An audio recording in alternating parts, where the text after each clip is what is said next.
up, Kaged Nation? It's Kevin Jackwitz here with the Kaged Review, and I am about to do a review. I haven't really done this style before. I've done reviews for movies, I've done reviews for wrestling, I've done reviews for music. I've never done a game review. So, I'm going to start off my game reviews with God of War 2018. I did the unboxing when I got the Stonemason edition. You can see all my stuff up here with Kratos. Got all kind of cool little toys. And then pop in the game and I immediately start playing that night. And I was really blown away right away with the way the game looked. Graphically, you are not going to see a better game on any system, period. This is just, it looks phenomenal. Absolute eye candy from beginning to end. All the areas in this game are just masterfully done. They really are. So that was really cool to see right off the bat. The other thing that you get right off the bat with this game is that this is going to be a much different game than any other God of War you've ever played.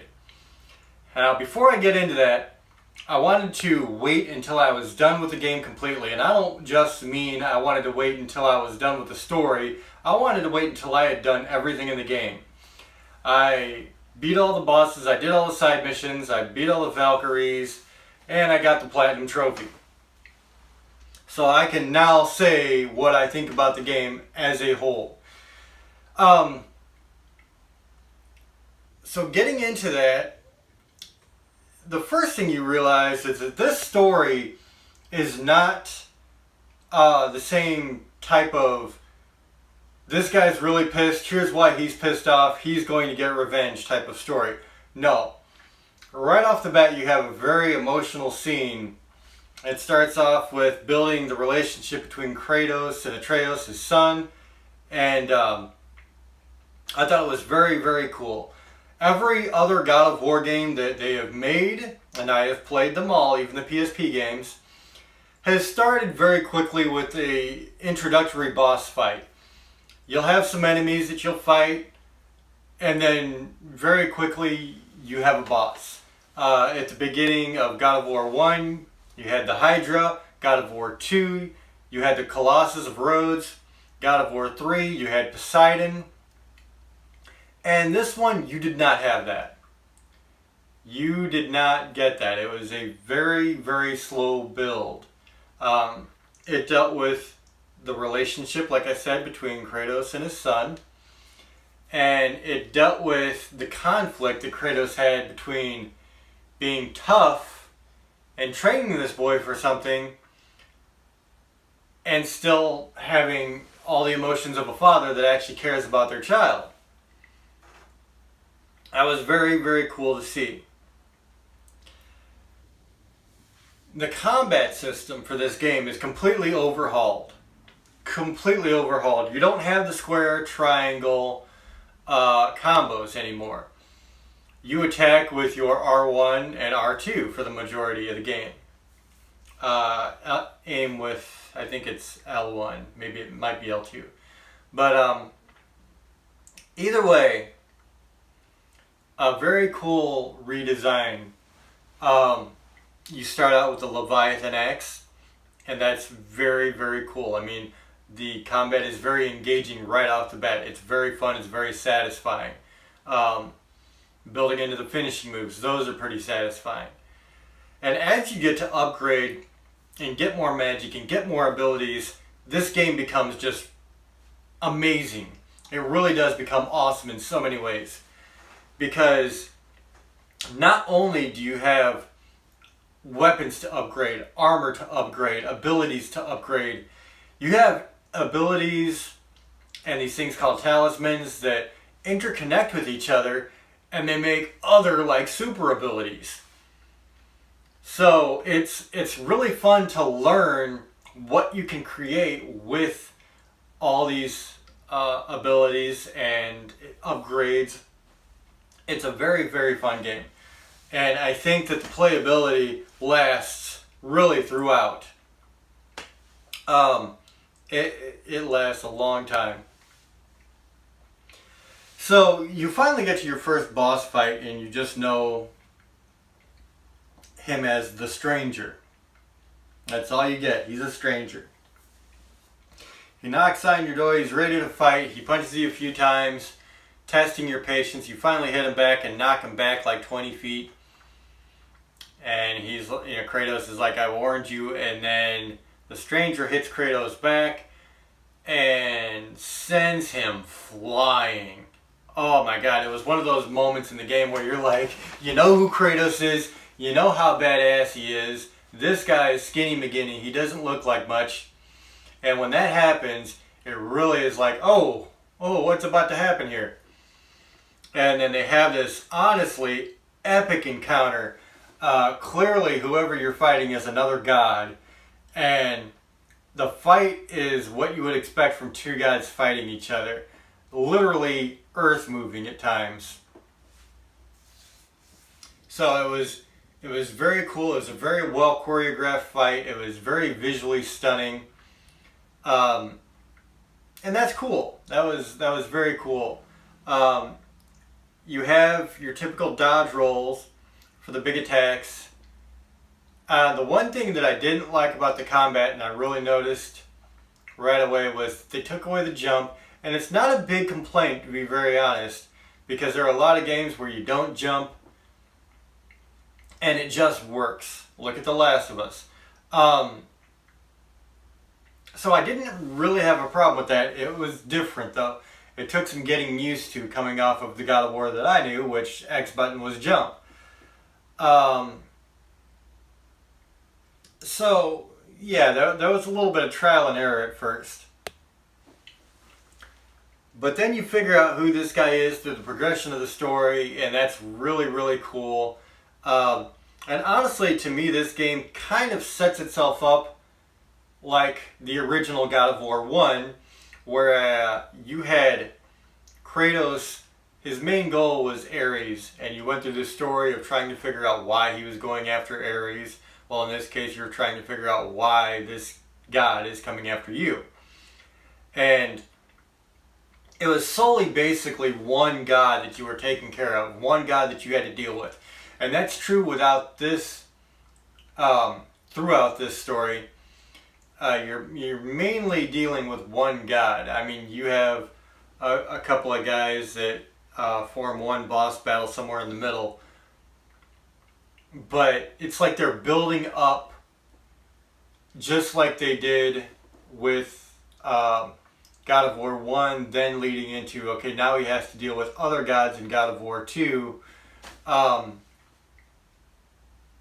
then, of course, the big clash with all the gods that remain in God of War 3.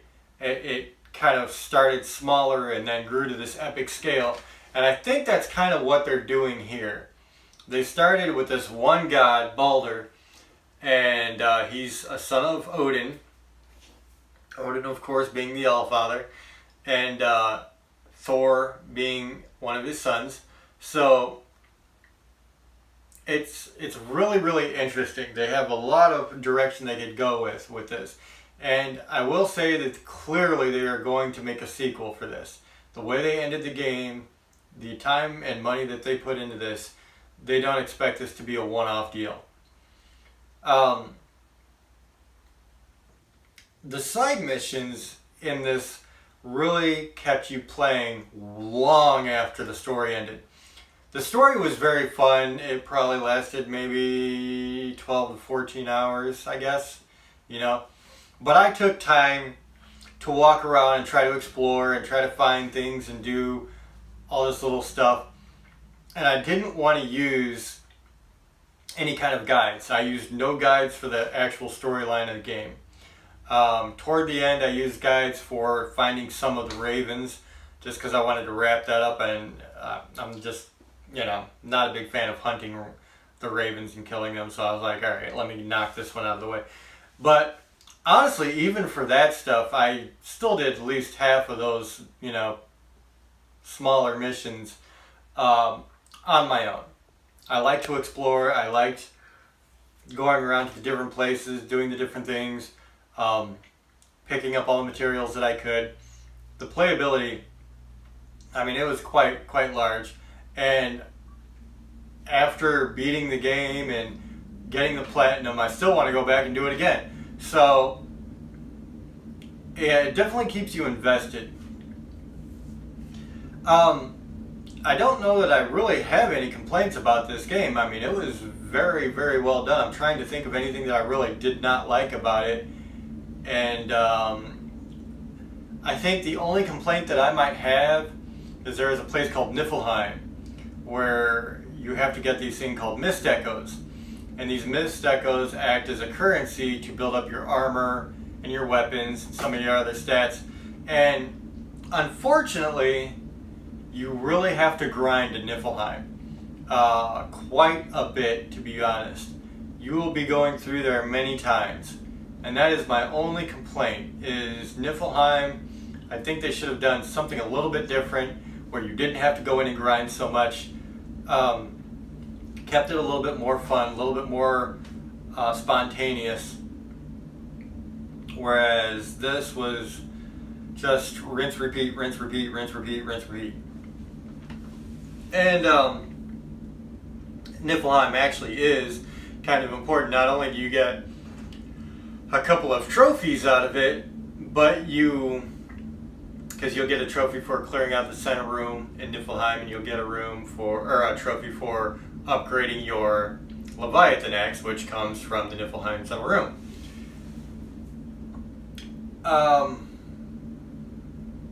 But you do, yeah, I mean, at least they make it kind of worth it in the end. You get a lot of really cool abilities.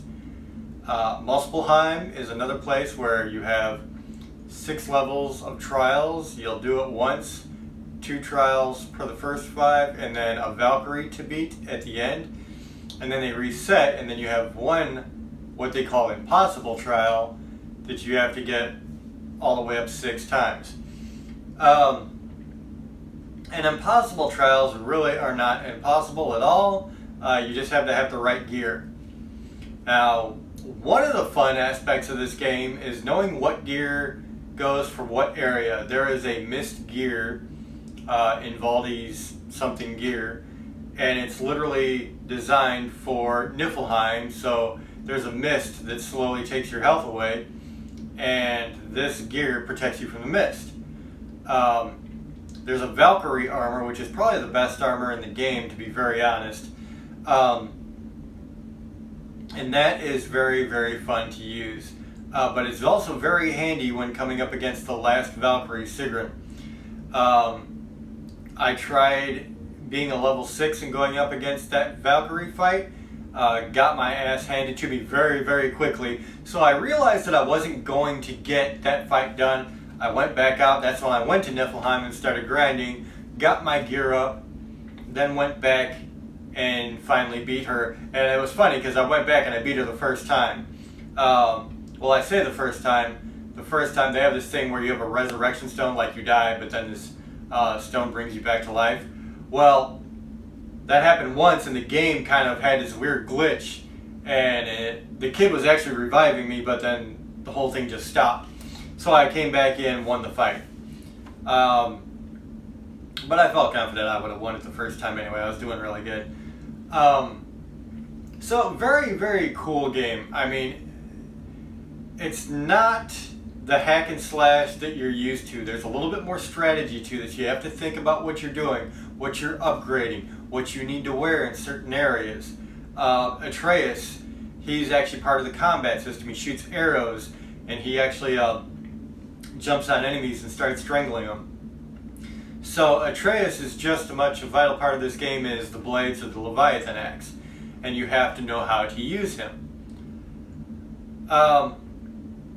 So I think that overall this game, not only did it take my breath away, but it was incredibly engrossing. And with a game like that, I mean, it's a really rare game to have. I would absolutely have to give this a 10 out of 10. I can't complain too much about Niflheim. I mean, it's still fun getting in there and seeing it for the first few times. It gets a little bit grindy, but thankfully it doesn't get too grindy. And then, you know, the fact that I'm still ready to play it again after I've done everything really says something about it.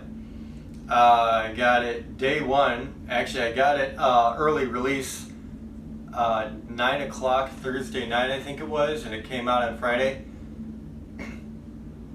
And that was the 20th. It is now May the 3rd, I think. Yeah, 3rd. And so I've been playing it non-stop. Not another game has gone in that console until I platinum that game, because I wanted to do this review.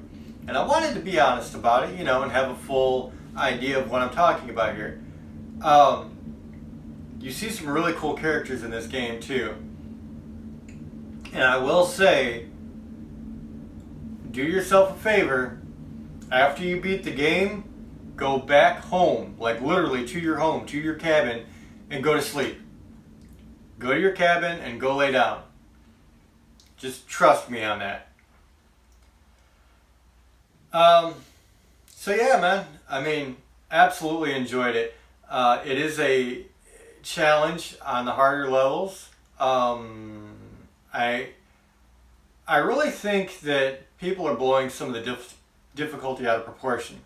I think the game is meant to be started at a lower level on a lower, you know, difficulty. As you progress, as you get your gear, then you try the harder levels. Or the harder difficulty, rather. And they are a lot more manageable at that point.